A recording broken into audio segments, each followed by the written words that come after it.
Good morning, everybody. Thank you so much for being here. I'm Tracy Sprower, the director of Met How at Home.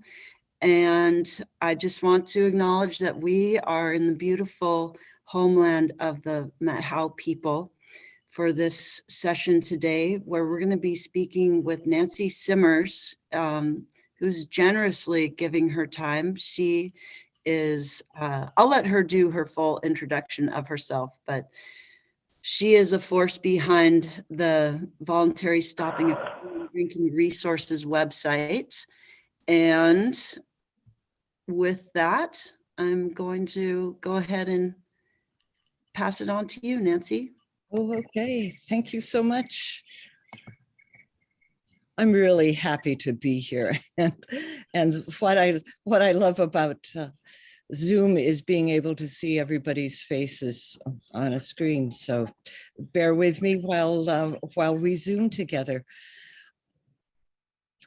Tracy asked me to be in touch with you and to give this presentation because for the last 3 years, I've been involved with a new nonprofit of a group that has wanted to increase the knowledge and awareness and understanding of voluntary stopping eating and drinking in our little county of Whatcom.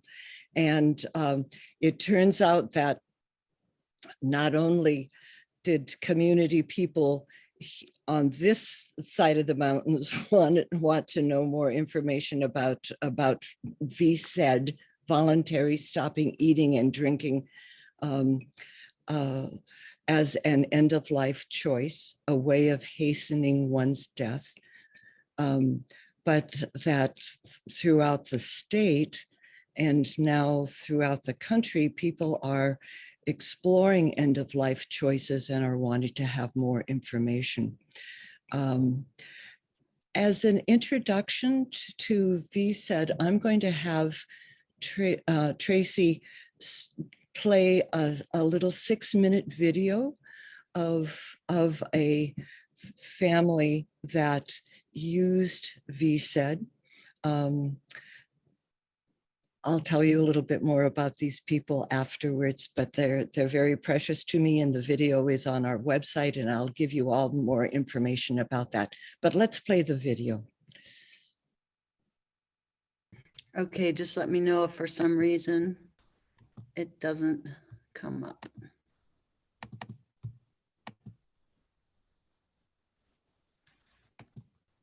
It's up. Good job.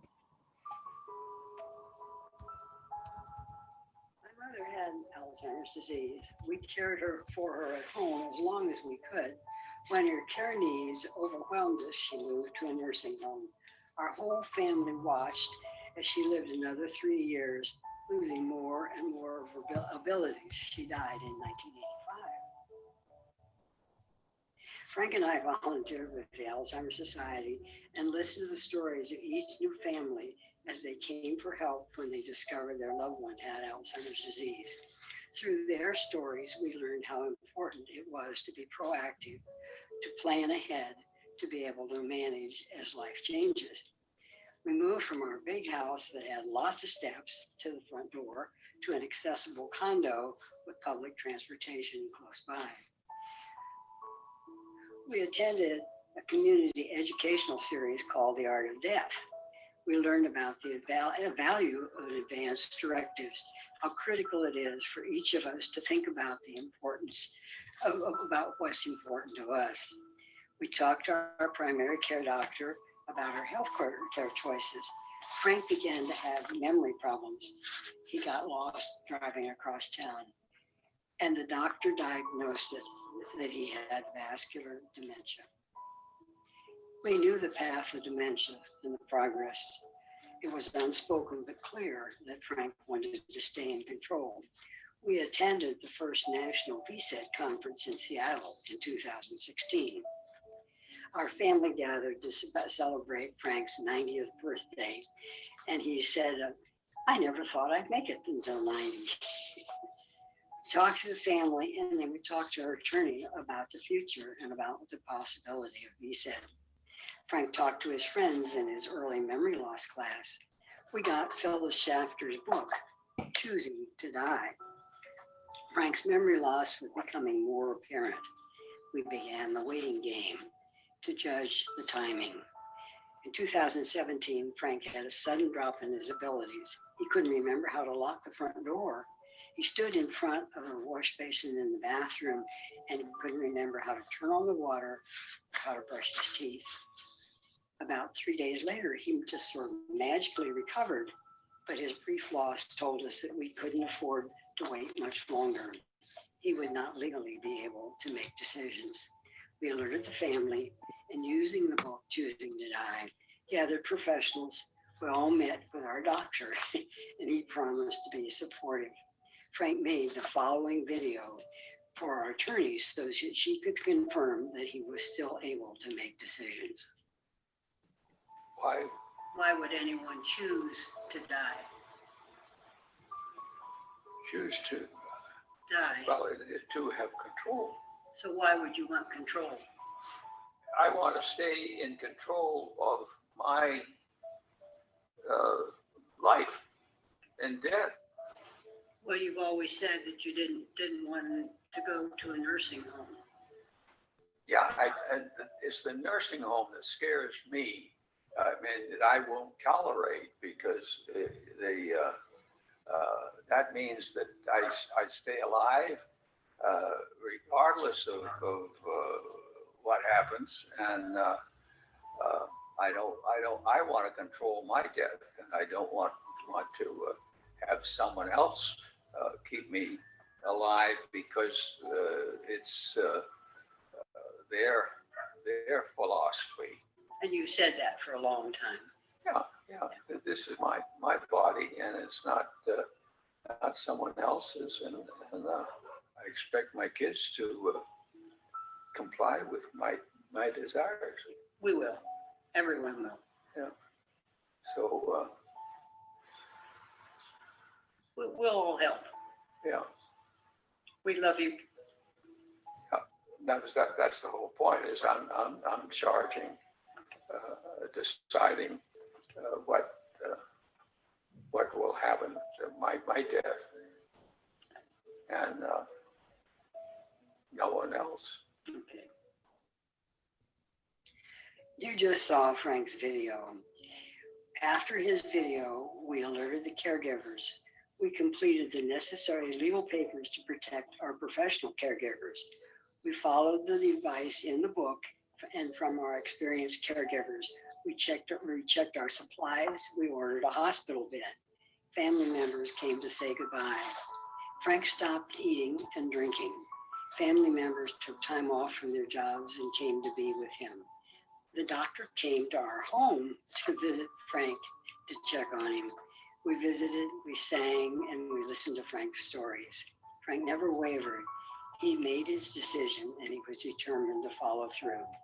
9 days after he stopped eating and drinking, he died. A year later, our family gathered, our relatives, plus all the children and the grandchildren and the great-grandchildren. We shared stories and said goodbye to Frank as we scattered his ashes into the bay.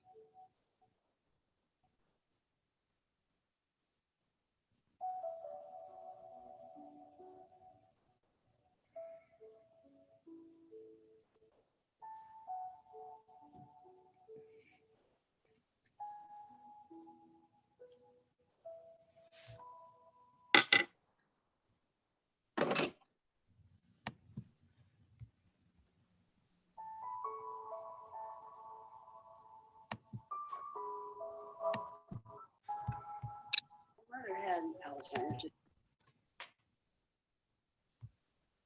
Okay.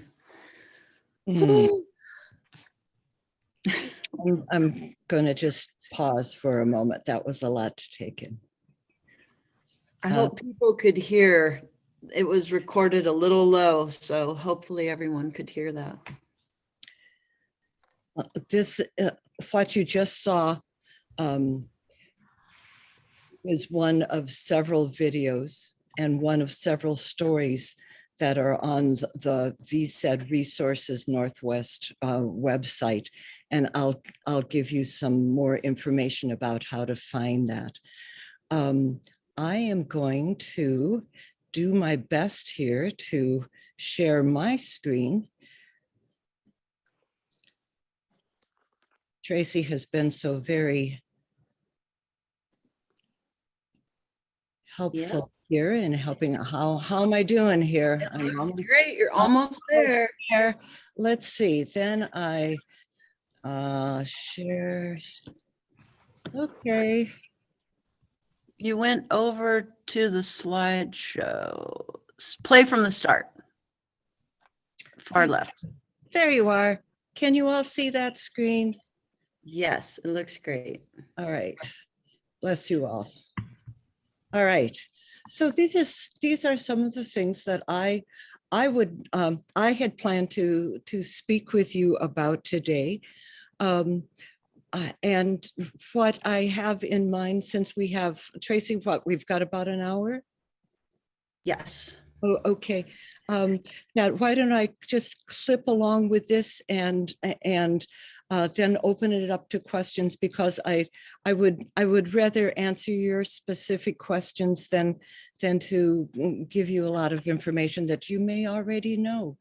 So I'd like to just talk about what VSED, or voluntary stopping eating and drinking, is, and why it's an important end-of-life choice, and who the people are who would most likely choose it.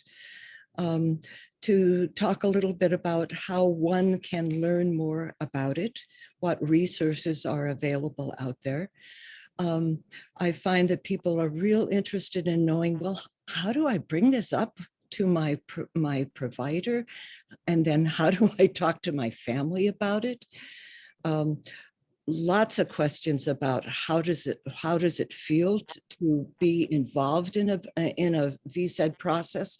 What does it feel like for the person who has stopped eating and drinking, and what does it feel like to be a family member, and how to support them? What kind of preparation needs to be taken and made in order to have a comfortable and a successful VSED experience, and then what are the stages of VSED? Whoops, let's see. Now I'm going too fast. I'm learning, bear with me. Just very quickly, I got into end of life because I was a public health nurse and because I was a birth doula. And when my parents came to die, as their lasting gift to me, showing me how to die, I realized the similarities between birth and death. They are physical processes, they are emotional and spiritual processes, they are transformations. And I just wanted to learn more and more about it. And I've been a hospice volunteer and a threshold singer. I dipped my toe into this kind of service by helping people create their advanced care plans. And then I got more involved because I met Jocelyn Winslow, the woman that you just saw on the video. I was one of Frank's caregivers. What is VSED? Voluntary stopping eating and drinking. It's a way to hasten death by fasting. No food, no water. Basically, the body dies of dehydration. It's a voluntary choice, and the person must have decisional capacity, which means that the person must have considered this over a period of time and remained clear that this is what they want to do. They also must have the determination to continue with the process. That means continuing their fast of food and water for the duration of the experience. It could be deliberately chosen because of present suffering, imminent suffering. The people who are most likely to use it are people who don't qualify for the death with dignity law. One of the qualifications of our Washington state death with dignity law is that people must have less than 6 months in which to live. That qualifies them for the law. It also qualifies for them for hospice. And as you probably know, there are many disease processes, many diagnoses that don't have a 6-month prognosis. One can have Parkinson's disease or ALS or multiple sclerosis or other neurodegenerative diseases. And it's very hard to determine when a person with those diseases has only 6 months left to live. And of course, there are other diseases like severe arthritis and others where a person's pain is unremitting. And so those folks would also be candidates to consider VSED. It was beautiful. Jocelyn, the woman that you saw in the video, who gathered 4 of us at her home 4 years ago and said, this community needs to have more information about VSED. What are we going to do? And we developed some elaborate plans for doing presentations at senior centers and age 50 and over residencies. And we were beginning to make those presentations, and then COVID hit. And it became apparent that we didn't know Zoom that well. I'm still learning. And what would be most useful would be to develop a website. It just happened that one of the, that the family of one of my VSED clients was a professional writer and also a professional website designer. And she helped put together the VSED Resources Northwest website. And I encourage you to jot down this website and also the phone number. So it's vsedresources.com. And the phone number, it's a wonderful, wonderful collection of videos and personal stories, documents, research, blogs, and we offer presentations, we offer consultations. We're a nonprofit, and we depend on donations. So please feel free to educate yourself and also to make a donation. This is the book that Jocelyn mentioned in the video, Choosing to Die. Phyllis Schachter is a Bellingham woman, and it was her husband's experience of VSED almost 9 years ago. In fact, yes, 9 years ago, that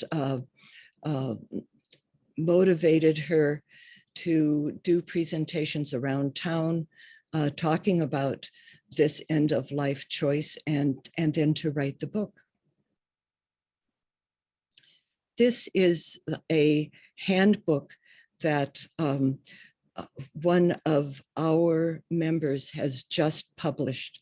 And so it's a little more up to date than Phyllis's. It has a little more information in terms of preparation. And I just encourage you to explore that one as well.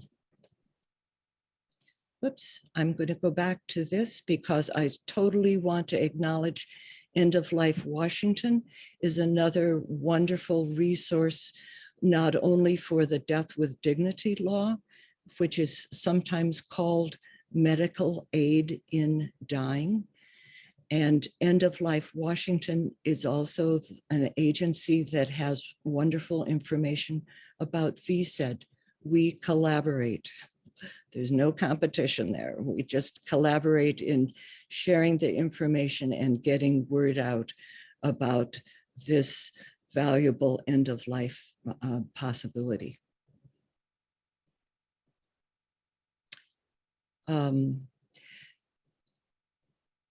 Because we saw the video of Frank's VSED experience, I'm not going to tell you much about Jane's experience. Her information is on the website. I just put this picture here because she has so inspired me, and it's her daughter who built our website and who wrote the VSED handbook. And this is an amazing human being. She taught me so much, and she continues to teach all who are considering VSED.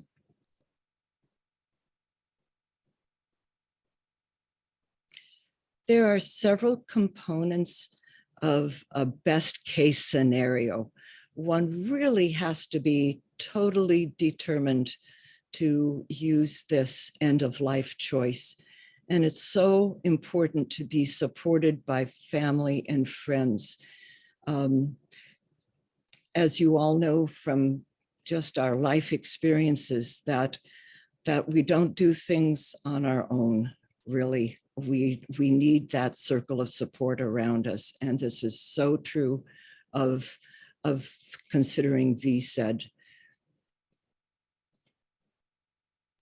It's not only important to have that inner circle of support, but to have support of a physician and a social worker, perhaps, or an end-of-life doula or a death doula. I explained the role of a death doula as a fairy godmother or a wedding consultant. We organize everybody and everything. There are so many things to organize in planning of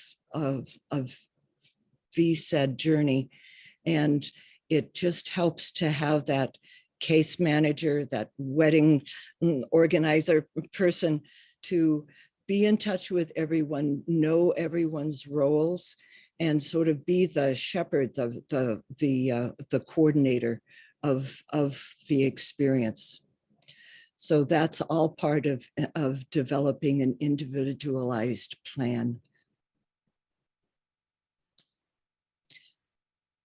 One of the conundrums about using VSED is medical support.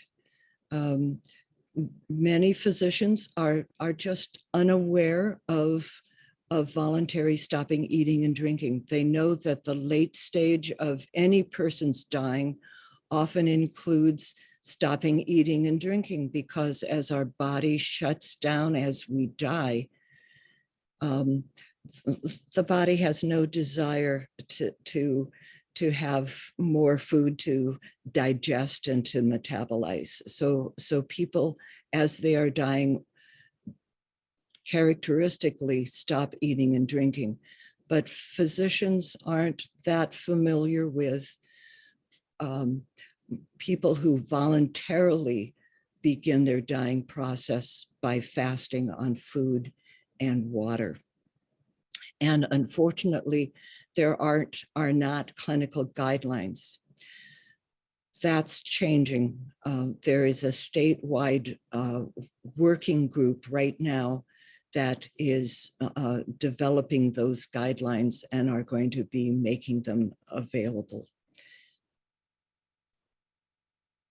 Legal preparation is also important. I encourage anyone who is considering to VSED to contact their attorney to make sure that their durable power of attorney is in place, that their durable power of attorney for finances is completed, that those people agree and understand why the person is considering VSED. And also that if there's any conflict within the family about whether or not their loved one could VSED, that a form called a relinquishment of or hold harmless document be drawn up to hold family members and caregivers harmless in participating with the VSED. And arranging direct support is so important because most families aren't familiar with finding caregivers, and how do you search for that, and how do you find a death doula, and how do you tell the one's faith community what the family is needing in terms of support. So lots to consider. The average time that it takes a person to end their life by dehydration is from 10 to 14 days. So you can see why it takes determination for the person to remember what they're doing and why they're doing it. And it takes determination of the family and that inner circle of support to maintain support for that period of time. Legally, it's important to know that all individuals have the right to refuse nourishment and medical treatment if they have the capacity to make a voluntary and informed choice. So in all 50 states, it is not illegal to do VSED. There's never been a test case about someone doing a VSED in any state because of the law that says everyone has the right to refuse nourishment and medical treatment. VSED doesn't require the authorization of physicians, but it sure is helpful to have medical support.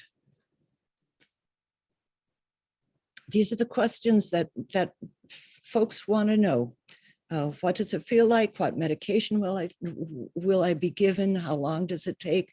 How in the world do I prepare for it? And whether or not physicians will be there or who will be there to assist, and what information goes on the death certificate. Let me answer that last one right now. The death certificate lists the underlying disease. So for instance, if a person has MS and is wanting to hasten their death,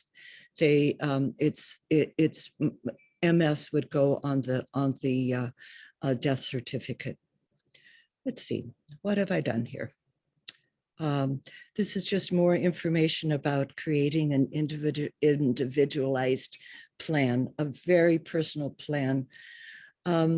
Knowing when, or talking about when to start the process is important. You remember in the video that Frank's family made a video of him. We recommend that.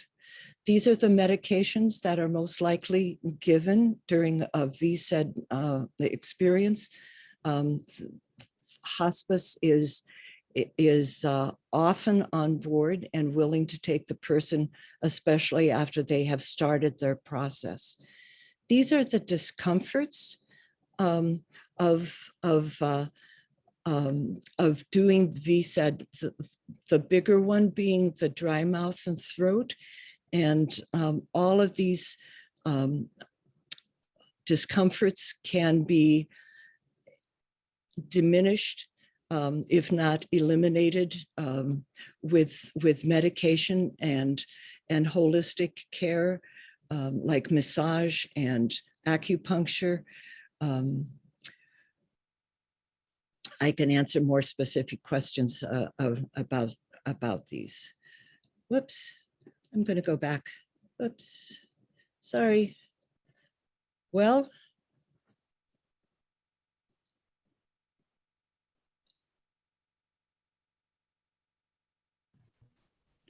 Yeah, there you there we go. It just There we is go. touchy. Yes, it is. Yes, it is. Well, back again.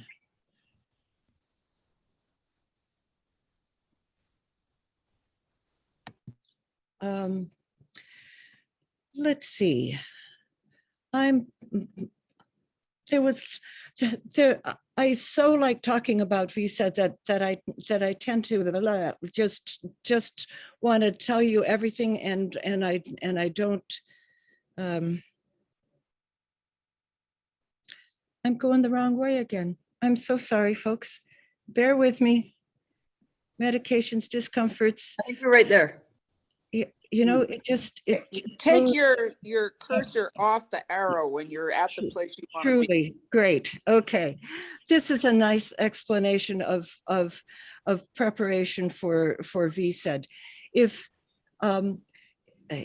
we consider how important our mouth is, how many times a day we drink, how we eat, we use our mouth, our tongue, so many times. And if that sense is taken away from us, we have smell left, we have hearing, we have seeing, and we have touch.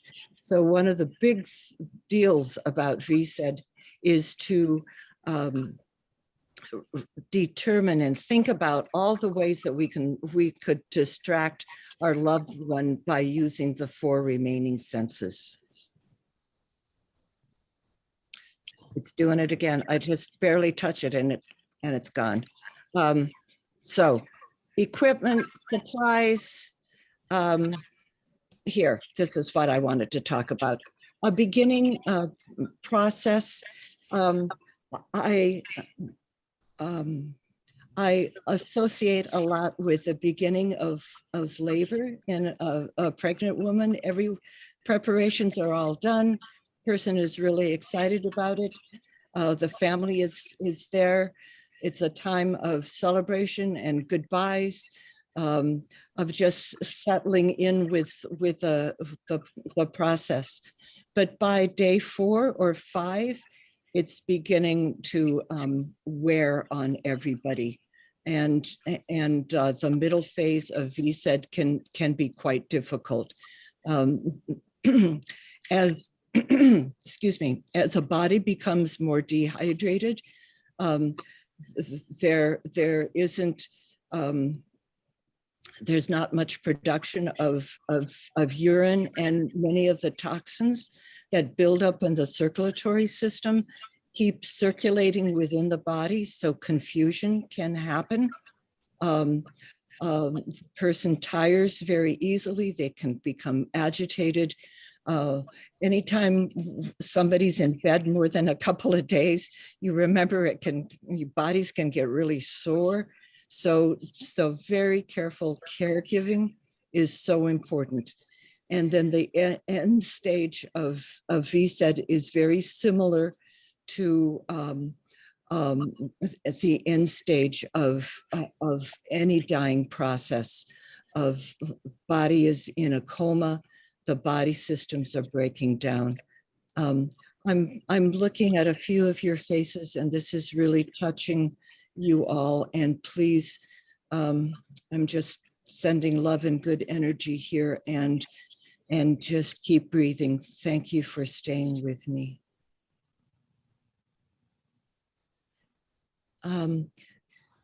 This is, I have just 4 more slides left, pictures of the different phases. this is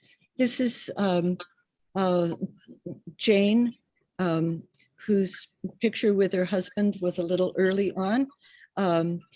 Jane, this is day 2 or 3.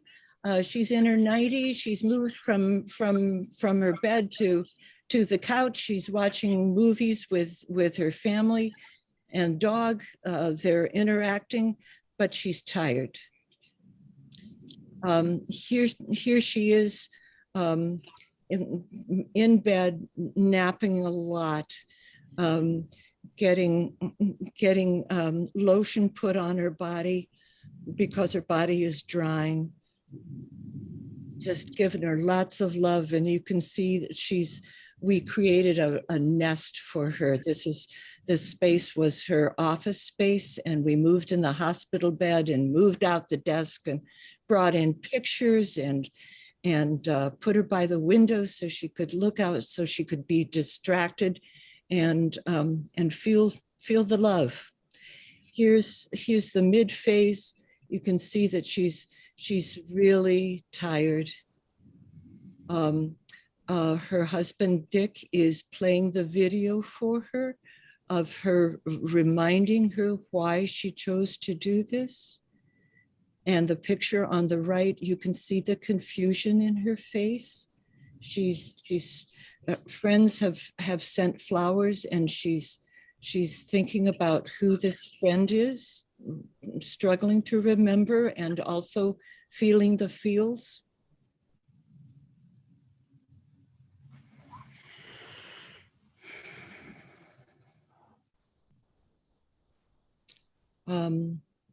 Here she is, sleeping very, very in and out of coma at this picture. And the next picture, not easy to look at, but it's real. Here she is in her dying phase. And Jane died within 9 days. And we washed her body and clothed it and had it lying in honor.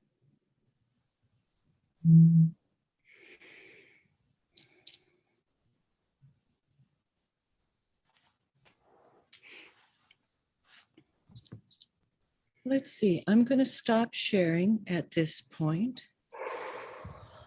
Yeah.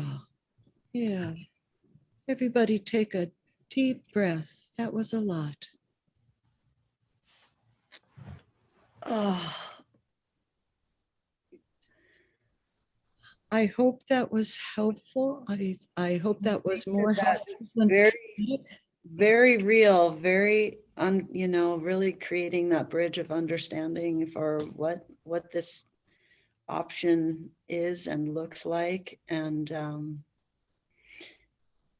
yeah, thank you so much, Nancy, for doing this work. I'm just like, that takes so much courage to hold space like that over and over. How do you take care of yourself through that? It's an ongoing process, believe me. I feel called to this work. I really do, in the same way that I was so honored to be present at the birth of babies and the birth of a new family. I feel so honored to be present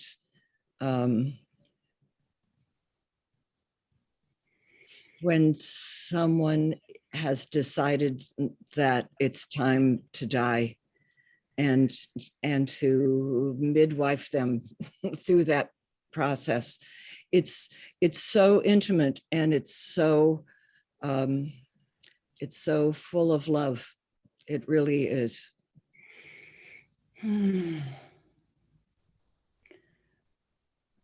I watch this, and I don't know if other people are feeling like this as well, but I'm like, is there something on the horizon with a shift and change in the law?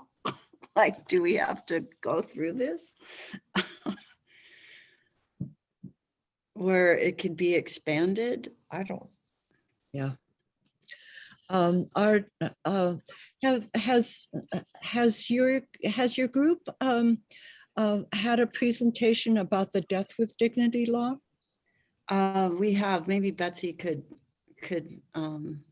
she might know a little bit more of what's happening on the state level, but yes, we have had that. Yeah, good. I'm also a volunteer for End of Life Washington, so I do help people. I am present when people use the law and drink the medicine that will end their life. But there's still so much opposition to the law that it's still required to have 15 days between making one's first request to use the law and having 2 doctors or 2 health professionals now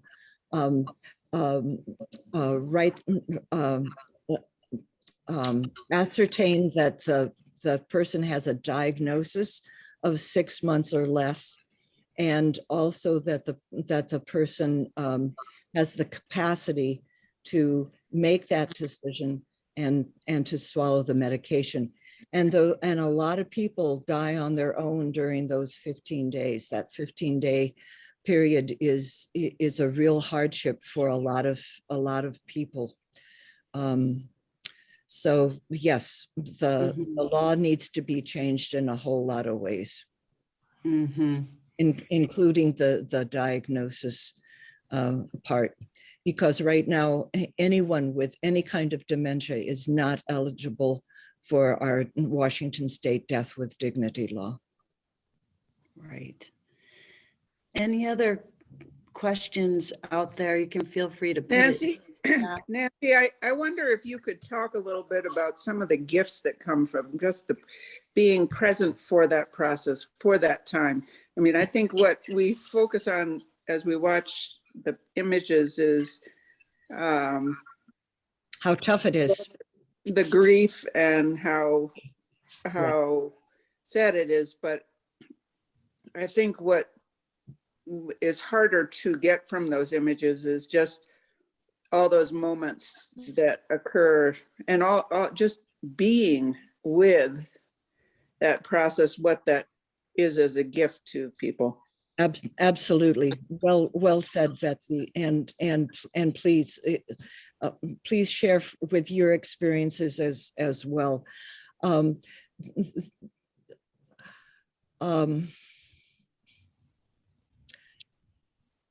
To watch a family come together over let's say a month's planning for VSED, first talking about it and then making sure that medical folks are on board and that the individual and family has reached out to hospice and to their faith community. All of that just brings in a circle of support around this individual. And once the VSED process has actually started, in fact, let me back up just a bit. When I'm working with a family, when the date has been selected, the person knows when they're going to start, and everything else is in place, we have a ceremony. Sometimes we call it a ritual, sometimes we just call it a celebration, but we gather together, even with the caregivers come, and we all talk about set our intention for this journey and for this person. And then we share family stories about this individual and their life, and we honor their life. And my experience with being with families over the next several days is that circle of support just becomes more loving, more open, more willing to share stories and songs and pictures, to talk about how much they love one another, to sort out sometimes the last difficulties or misunderstandings, and ask for forgiveness. There is such love. It's so palpable. Betsy, has that been your experience too? Absolutely. And I think it does testify to the importance of having people around you to hold you during this time. It's not something to embark on alone. And the other thing is that it is possible, somehow it feels like that person may have been without comfort, but there are so many ways to provide comfort during the process for that person. And as you provide that comfort, sometimes it's with medication, but as commonly it's just with a hand or a touch or moistening the mouth or those things that ease that person's passing, that there's not a sense of helplessness. There's a sense of companionship and walking with them. Yes. Yeah, very much so. Thank you, Betsy.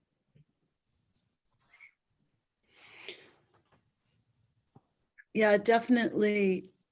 I think Phyllis Schachter spoke to this in her TED Talk too. What a spiritual rite of passage that it was for her husband and for everyone involved to, hold the space for that.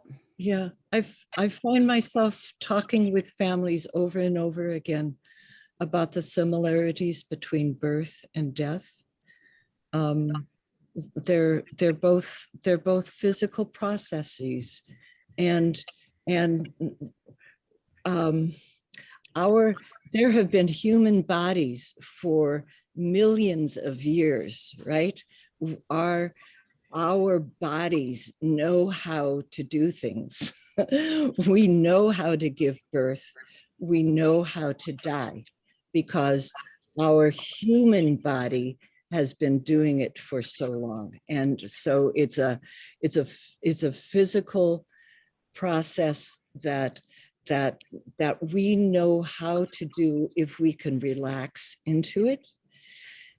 And dying and birth are transformative experiences. Birth is the separation of two bodies, a body from one body to two bodies, and it's a transformation of making a new family. Death is the disembodiment of a soul into another transformation.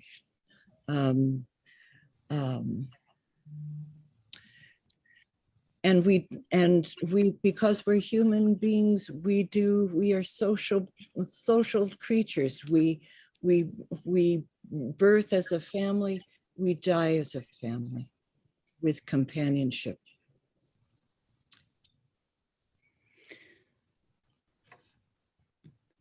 Any other questions out there?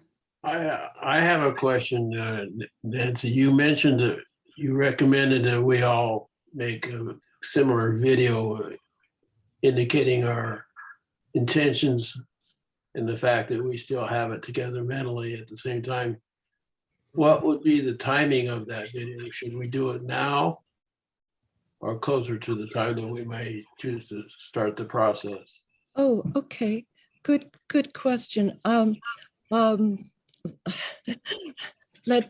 me assure you, Paul, that first off, I'm learning all the time. I'm not an expert. So what I'm suggesting is by no means a law, but what I have found to be helpful is for people to make two videos.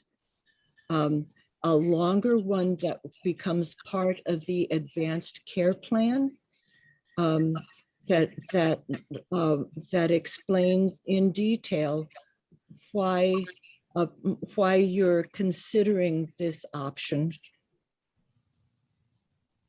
And then a shorter, just like a 1 minute video that could be made on the phone, cell phone, that could be played back to you as a let me remind you, Nancy, why you are choosing to VSED. Remember, you didn't want to go to a memory care center, or you didn't want to live the next 2 months with crippling pain. You're choosing to do this. So stay strong, stay with this decision. Does that answer your question, Paul? Yeah, that's a good answer. And what if mentally you get to the point where you can't decide to start it? Can you leave this up to caregivers that you reach that point? Unfortunately not.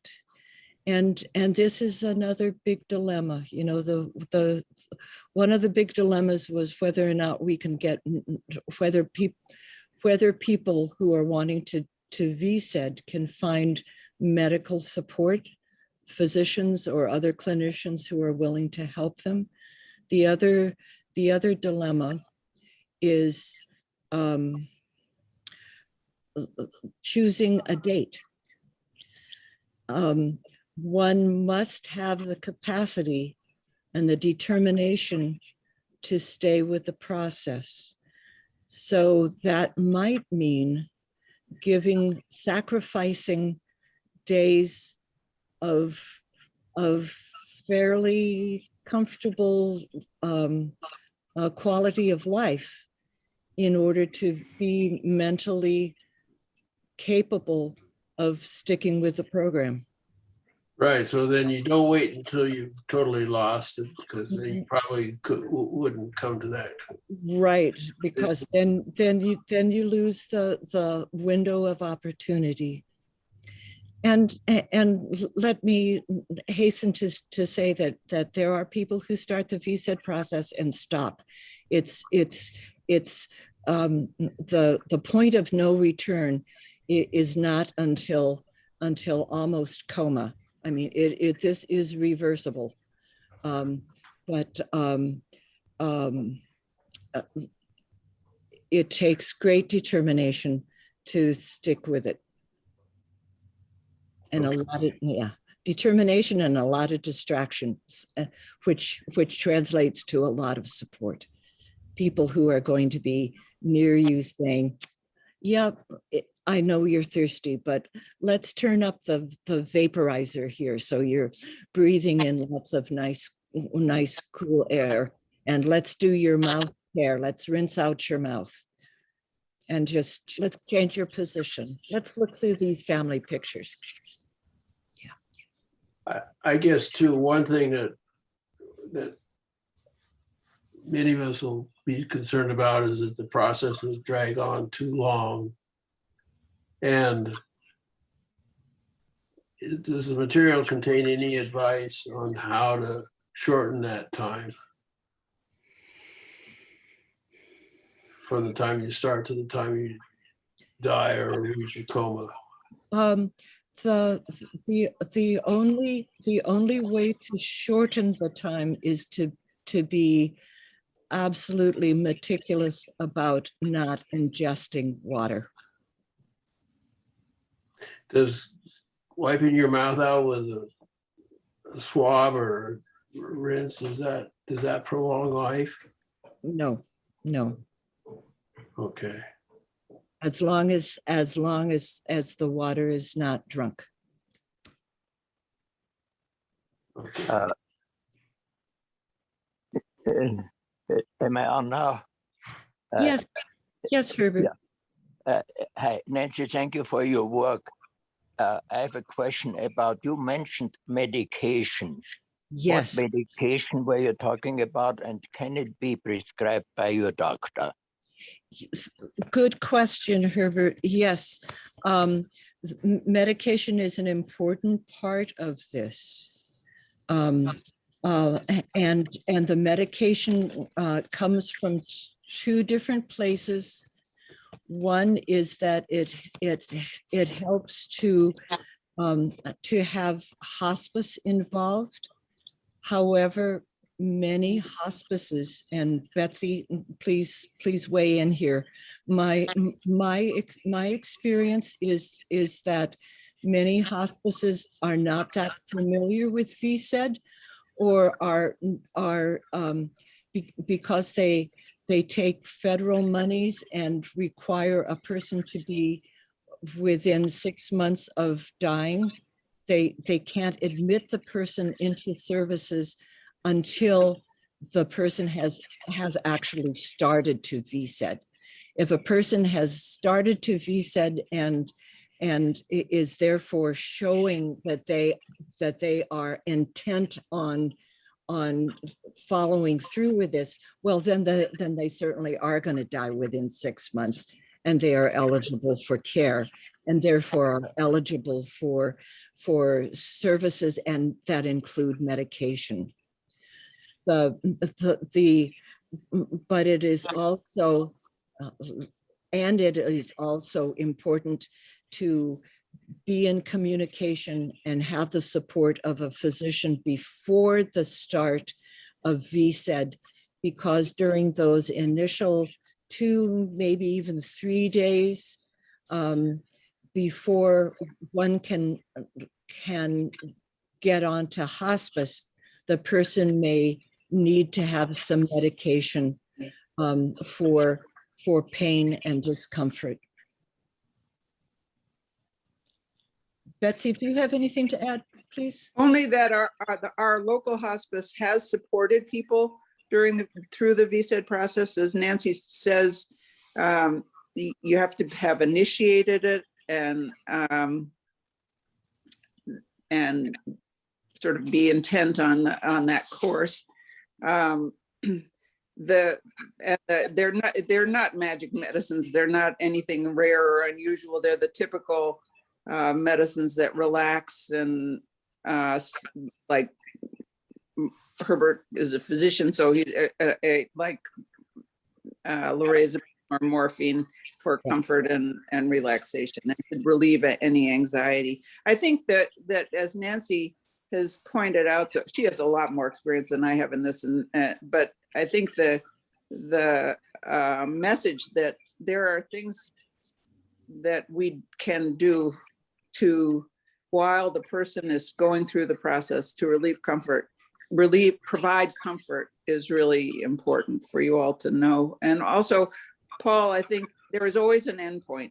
No matter what, there's an endpoint, and people are variable in how long it takes, and whether it's 5 days, which would be remarkably fast, or whether it's 14, which would be unusually long. Nancy, do you have an average number of days? Do you know, is there a figure that is sort of 10 days or? The 5 to 14 days, actually. Yeah. Yeah. So, but it's always an endpoint, and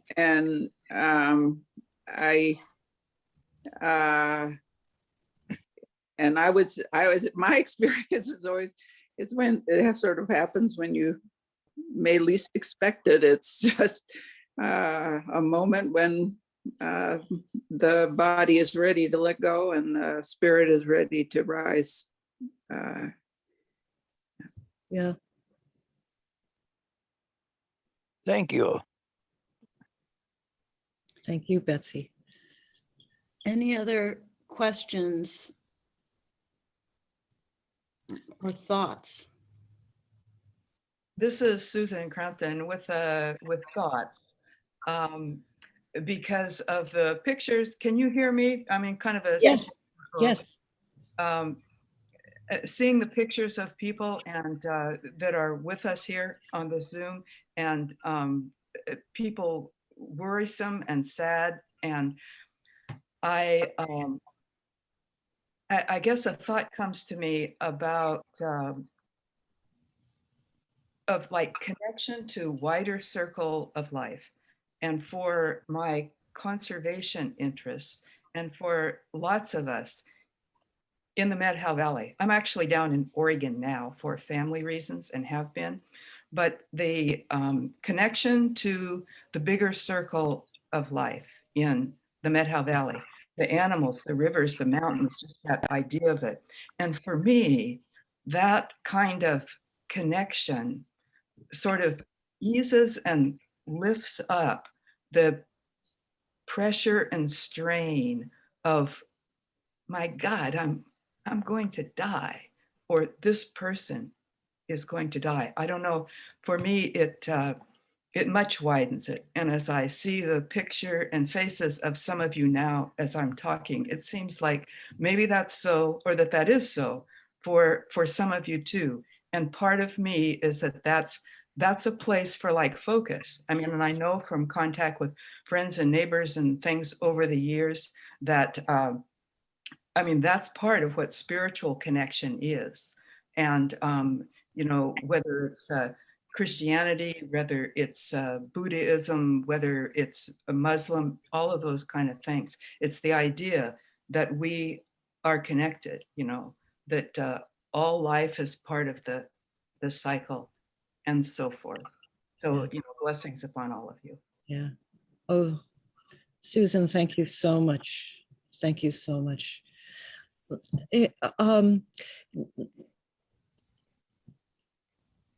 Being here right now is such a valuable lesson to me, because I feel like I've just shocked you all, and that was not my intent. I'm wondering if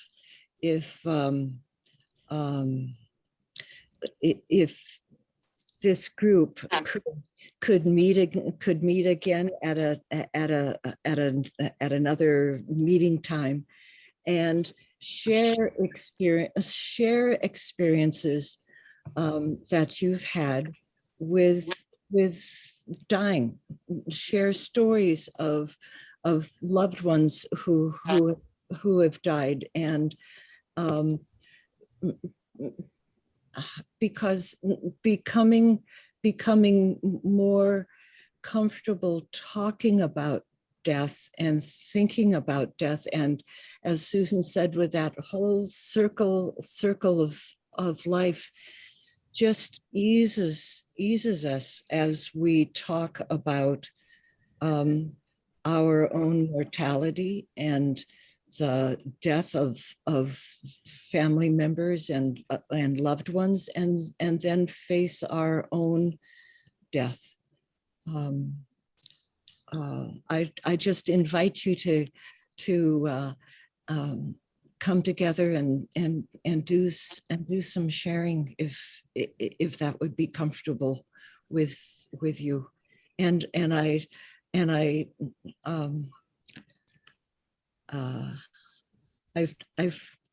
feel like I should apologize for giving you information. I would like to thank you. I think the work you do and the way you connect us with that this time of our lives is so important, and we are so grateful for your being willing to share your experience and your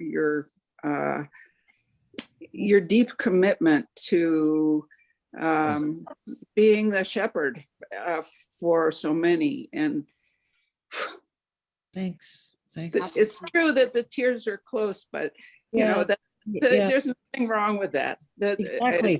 Exactly. Yeah. And we are we are so lucky in our community to have other people, to have you come and to have other people who are willing to help us talk through all these aspects of having decisional capacity about how our lives end. And as you point out, there are reasons why you do this work, and it's because it's inspirational. Yeah, yeah. Absolutely, Nancy. And, you know, it's empowering to understand the reality of choices, right? And like you say, not everyone will necessarily choose it. And for those who do, it can be this incredible coming together and, you know, creating that sacred time with the people that we love. So yeah, Yeah. I'm really grateful. Thank you. Very, very, very welcome. There's just one more question that I wanted to come to in the chat about how long does it take from coma to death? This is from Cindy. Let's see, Betsy, help me here. My experience is that it varies. My take on things is that if and when the body relaxes, spirit can leave. But as long as there's unresolved issues, you know, you've all heard the story of how mom's dying, but there's a kid flying in from California, and the person who, so mom is in a coma and she hasn't been responsive at all, but kid is flying in from California, and it takes 3 days, and he walks into the room and she opens her eyes and acknowledges his presence and dies. So I think it's a spirit thing. I want to say how helpful this has been, because I have a pulse form, but on it I say no food, but I do want water. But that defeats the purpose from what you've said. And I've never heard of VSED. So this has been extraordinarily helpful, and I can't thank you enough. Thank you. I have another question. In my career as a life insurance agent, I had a chance to hear people express stories and see some, and it appears to be that there comes a time with people that have become very frail that they have a lot of control over staying alive or dying. And my mother-in-law probably is an extraordinary example of that. She was very frail. She knew when she wanted to die. And she called her family around her and waited until the nurse showed up and everything, and hit her target time, which is exactly 10 minutes off, 25 years from when her husband died. Wow. She missed it by 10 minutes is all. Yeah. So I assume you see that. And is that something that people with VSED experience that? Mm-hmm. They have the will to let go and end it quickly? Yeah. I would be careful about putting too much weight on that, because sometimes people feel awfully ready and they think everything's done, and then they go to sleep, and then they wake up and they say, "You mean I'm still here?" So I think there's a lot we don't have control over in this process, and whether it's conscious or unconscious, and I think it's important not to feel too responsible for how it's gonna it will go. I think what we can provide is safe space and love, and and the commitment to easing the process as much as we can, and the opportunity for resolution of things that are that have not yet been said. But don't put too much. It's not your job to make this easy for the people around you necessarily. Well, It's I would suspect that for many people choosing VSED, that they start the process with a fairly healthy body, which is different than what I was talking about. These are people who are in the death process in a lingering state. They're going to die of their ailments fairly soon anyway. And that wouldn't be the case for a lot of people choosing VSED. Right. Well, let's see. But the human body is comprised of water and we need water. So I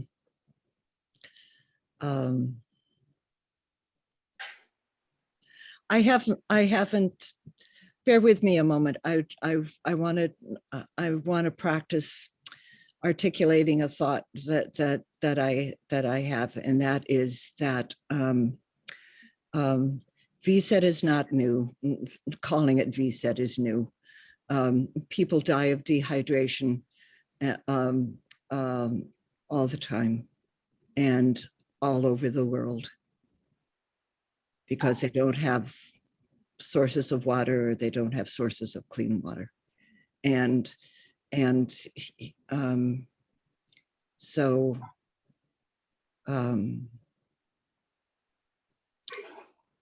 yeah, VSED is dying of dehydration, and how we die and when we die is also a mystery.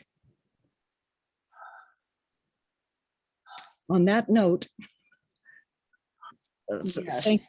thank you so much. Thank you so much. Thank you to everyone for, just being willing to be present and to knowing options so that we can either have more power and agency in our own lives or be able to pass information to someone else.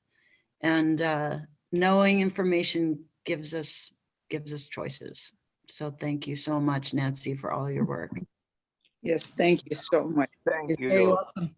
All right, thank you also, Nancy. Thank you so much. It's been very informative and we appreciate it. Thank you. Thank you. Invite me back. Yes. I'm going to stop the recording.